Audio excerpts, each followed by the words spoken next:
Hello అండి, నా పేరు సందీప్ అనాలిసిస్ 27 ఛానల్కి అందరికీ స్వాగతం. ఈరోజు మెయిన్ టాపిక్ వచ్చేసి రాప్తాలో జగన్మోహన్ రెడ్డి గారు సెన్సేషనల్ కామెంట్ చేశారండి పోలీసుల మీద, అలాగే చంద్రబాబు నాయుడు గారి మీద. దాని గురించి మనం మాట్లాడుకోబోతున్నాము. ఒక చిన్న రిక్వెస్ట్ ఏంటంటే నా ఛానల్ని సబ్స్క్రైబ్ చేసుకొని బెల్ ఐకాన్ యాక్టివేట్ చేసుకోండి. ఎంబడే నేను వీడియో పెట్టగానే మీకు నోటిఫికేషన్ వస్తుందండి. దయచేసి నా ఛానల్ని సబ్స్క్రైబ్ చేసుకొని టాపిక్లోకి వెళ్ళిపోదాము. జగన్మోహన్ రెడ్డి గారు ఎక్కువగా ఫ్రస్ట్రేషన్ అవుతున్నారేమో అని నాకు అనిపించిందండి నిన్న ప్రసంగంలో. ఎందుకు అంటే బట్టలిప్పి ఈ తిప్పుతానని అనేది కామెంట్ అనేది ఎక్కువగా చేయడం అనేది జరిగిందండి జగన్మోహన్ రెడ్డి గారు. దీంట్లో ఎక్కువ శాతం పోలీసులకు కూడా ఎక్కువగా వార్నింగ్ ఇవ్వడం అనేది జగన్మోహన్ రెడ్డి గారు నిన్నటి ప్రెస్ మీట్ అనేది జరిగింది. అలాగే చంద్రబాబు నాయుడు గారు కూడా ఎక్కువ వార్నింగ్ అనేది ఇచ్చారు. దీనిలో చాలా వరకు కూటమి ప్రభుత్వాన్ని బెదిరియడం, అలాగే ఎలా అయితే పోలీసులు ఉంటారు కదా, పోలీసులను కూడా బెదిరియడం అండి. అంటే మేము అధికారంలోకి వచ్చినప్పుడు దీనికన్నా రెట్టింపు ఉంటది అనేది పోలీసులకు అనేది భయపడేయడం. అంటే ఇప్పుడు క్యాడర్ని కాపాడుకునే ప్రయత్నం అనేది ఎక్కువగా జగన్మోహన్ రెడ్డి గారు ఈ ప్రసంగంలో చేసినారు నాకు అనిపించిందండి. అంటే దీంట్లో బూస్టప్ ఇవ్వడం, అంటే క్యాడర్ కి ఇలాంటి మాటలు మాట్లాడితే ఎక్కువగా కొంచెం ఉత్సాహం అనేది వస్తుంది కాబట్టి ఇలాగ మాట్లాడడం అనేది జరిగింది. అలాగే వచ్చేసి సీరియస్ కామెంట్స్ మనం తీసుకోవాల్సిన అవసరం ఉందండి. ఎందుకంటే సీరియస్ గానే చెప్పారు, ఒక వార్నింగ్ లెక్కనే జగన్మోహన్ రెడ్డి గారు ఇచ్చారనమాట. పోలీసులను మెయిన్ గా టార్గెట్ చేయడం అనేది జరిగింది. కానీ ఎక్కువ శాతము పోలీసు అనే వాళ్ళు ఎక్కువగా ఏదైతే గవర్నమెంట్ ఏదైతే చెప్తారో దాని ప్రకారమే పోలీసులు అనే వాళ్ళు వెళ్తారు. కానీ ఇంతకుముందు జగన్మోహన్ రెడ్డి గారు అధికారంలో ఉన్నప్పుడు కూడా ఈ పోలీసులు అనే వాళ్ళు జగన్మోహన్ రెడ్డి గారి మాటనే వినేవాళ్ళు తప్ప ఎవరైతే ప్రతిపక్ష మాటలు ఎవరు వినరు. బేసికల్ గా ఇది జస్ట్ ఆఫ్ ఏంటంటే క్యాడర్ ని మోటివేట్ చేయడం, అలాగే భరోసా ఇవ్వడం అండి. అంటే క్యాడర్ కి పూర్తిగా ఒక ఏంటంటే మీరు రోడ్డు మీదకి రండి, నేను నీ ఎంటున్నానని ఒక చెప్పడం అనేది జగన్మోహన్ రెడ్డి గారు ఎక్కువగా ఈ ప్రసంగంలో చెప్పడం అనేది జరిగింది. అలాగే వచ్చేసి ఎవరైతే తప్పు చేశారో వాళ్ళని బట్టలిప్పి రోడ్ల మీద తిప్పుతామని కూడా జగన్మోహన్ రెడ్డి గారు మొన్న అనేది చెప్పడం జరిగింది. దీంట్లో కూడా ఏంటంటే ఎవరైతే అన్యాయం చేశారో వాళ్ళ మీద ఎక్కువగా యాక్షన్ అనేది తీసుకుంటాము, చట్టం తన పని తాను చేసుకుంటూ పోద్ది అనేది తను చెప్పడం జరిగింది. పూర్తిగా కూడా ఏంటంటే దీనిలో కొంచెం కంట్రోల్ తప్పి మాట్లాడారేమో అనిపించింది నాకు. అదే కాకుండా చాలా వరకు ఏదైతే ప్రెషర్ని తట్టుకోలేక మాట్లాడారేమో అనిపించింది. అంటే ఎక్కువ రోజుకొక ప్రాబ్లం అనేది వైఎస్ఆర్సీపీ పార్టీకి అనేది వస్తుందండి. చాలా మంది పార్టీ నుంచి వెళ్ళిపోతున్నారు. ఎవరైతే చాలా రోజుల నుంచి పార్టీ నుంచి ఉన్నారో వాళ్ళందరూ కూడా వెళ్ళిపోవడం అనేది జరగడం వల్ల కొంచెం జగన్మోహన్ రెడ్డి గారిలో కూడా ఆత్మవిశ్వాసం అనేది తగ్గిందేమో, అందుకే ఫ్రస్ట్రేట్ అయ్యి కొంచెం మాట్లాడినట్టుగా అనిపించిందండి నాకు మొన్న ప్రెస్ మీట్ లో. అలాగే వచ్చేసి ఇంకో విషయం కూడా, చంద్రబాబు నాయుడు గారికి కూడా ఒక పెద్ద వార్నింగ్ అనేది జగన్మోహన్ రెడ్డి గారు ఇచ్చారనమాట.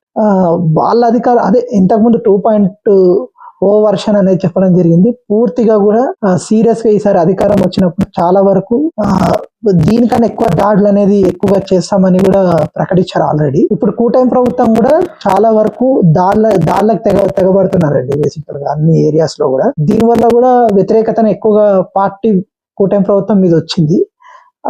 అదే మాటలు తగ్గిస్తా అని చెప్పాల్సిన జగన్మోహన్ రెడ్డి గారు దాన్ని ఎలా కూడా తగ్గించే ప్రయత్నం అనేది చేయకుండా దాన్ని ఇంకా పెంచే ప్రయత్నం అనేది ఎక్కువగా చేస్తున్నారు తన వ్యాఖ్యలతో.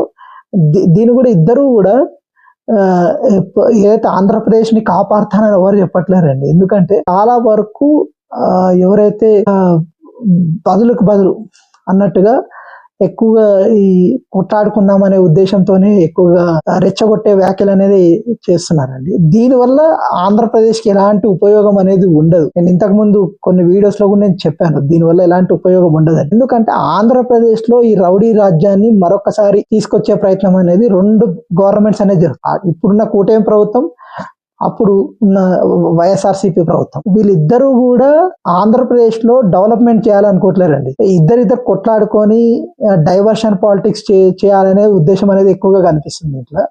అలాగే అభివృద్ధిని ఎక్కడా కూడా చేసే ప్రయత్నం అనేది రెండు ప్రభుత్వాలు కూడా పూర్తిగా సీరియస్ గా తీసుకోవాల్సిన అవసరం ఉంది. ఎందుకంటే ఇండస్ట్రీస్ అనేవి ఇప్పుడు ఆంధ్రప్రదేశ్ కి ఎక్కువగా ఏవి వస్తలేవండి. ఎందుకంటే ఇవన్నీ కూడా ఇంతకు ముందు ఇప్పుడు పవన్ కళ్యాణ్ గారు కొన్ని ఇనాగ్రేట్ చేసిన ఇవన్నీ కూడా ఇంతకు ముందు కేంద్ర ప్రభుత్వం అనేది ఆల్రెడీ ఈ వైఎస్ఆర్సీపీ దాంట్లోనే అది ప్రకటించారు. ఇవన్నీ స్కీమ్స్ అనేవి కూడా ఇంతకు ముందు కొన్ని జరిగాయి కదా, విశాఖలు అవన్నీ కూడా ఇంతకుముందు ఆ స్కీమ్స్ అనేది ఆల్రెడీ ప్రకటించారు, మళ్ళీ ఒకసారి శంకుస్థాపన అనేది చేయడం అనేది జరిగింది. అది కొత్త అనేది ఇంకా ఆంధ్రప్రదేశ్ అనేది ఇంకా రాలేదండి. ఎలాంటి ఇండస్ట్రీస్ కానీ ఎలాంటి కొత్త ఇన్వెస్ట్మెంట్స్ కానీ దీన్ని కూడా పూర్తిగా కూడా దృష్టి పెట్టాల్సిన అవసరం అనేది ఉందండి. ఏవైతే కొత్త ఇండస్ట్రీస్ మీద దాని మీద ఇప్పుడు సూపర్ 6 పథకాల మీద అనేది కూటమి ప్రభుత్వం దృష్టి పెట్టాల్సిన అవసరం ఉంది. ఎక్కువ శాతము చిన్న ఏరియాస్ లో కూడా కార్పొరేటర్ల కోసమే ఎక్కువ ఫైట్స్ అనేది జరుగుతున్నాయి. కార్పొరేటర్లను తీసుకోవడం వల్ల ఏమవుతుంది, ఇప్పుడు కనీసం ఇంకొక సంవత్సరం అయితే మళ్ళీ ఒక కార్పొరేట్ ఎలక్షన్స్ అనేవి జరుగుతాయి. మళ్ళీ ఇప్పుడే కార్పొరేట్ ఎలక్షన్ తీసుకొని మళ్ళీ సంవత్సరం తర్వాత ఎన్నికలు అనేది జరుగుతాయి కదా. ఇప్పుడు తీసుకొని ఏం చేసేది కూడా ఏముండదు. జస్ట్ ఏంటంటే ఆధిపత్యం మా సైడ్ ఉండాలనే ఉద్దేశం తప్ప పెద్దగా ఏమి దీంట్లో యూజ్ అనేది ఏమి ఉండదు. ఆల్రెడీ ప్రభుత్వం అనేది కూటమి మీద ఉంది.